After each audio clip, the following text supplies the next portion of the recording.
So we're going to be making chicken veggie bowls. You're going to want to get some chicken meat, rice veggie medley, 2 cans of black beans, pico de gallo, and cabbage for the top, and then some mushrooms just to add in, but those two are going to be toppings. While the chicken meat is cooking, you're going to want to season it. So this is what I'm using again, just simple. Of course, the chili lime because it's my favorite, some black pepper, some chopped onion, and then just a dash of lemon pepper.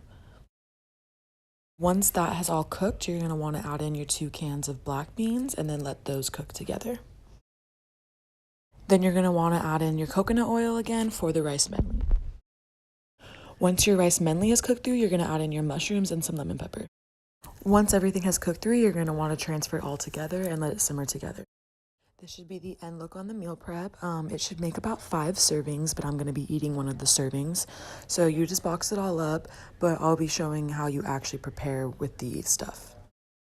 So you're going to want to put a layer of hot sauce on the bottom if you like spicy stuff, then add your hot layer of spicy pico de gallo, then add your layer of cabbage, and then squeeze a lime on top, and that's the final way to prepare it. And then you just have all your meal preps like that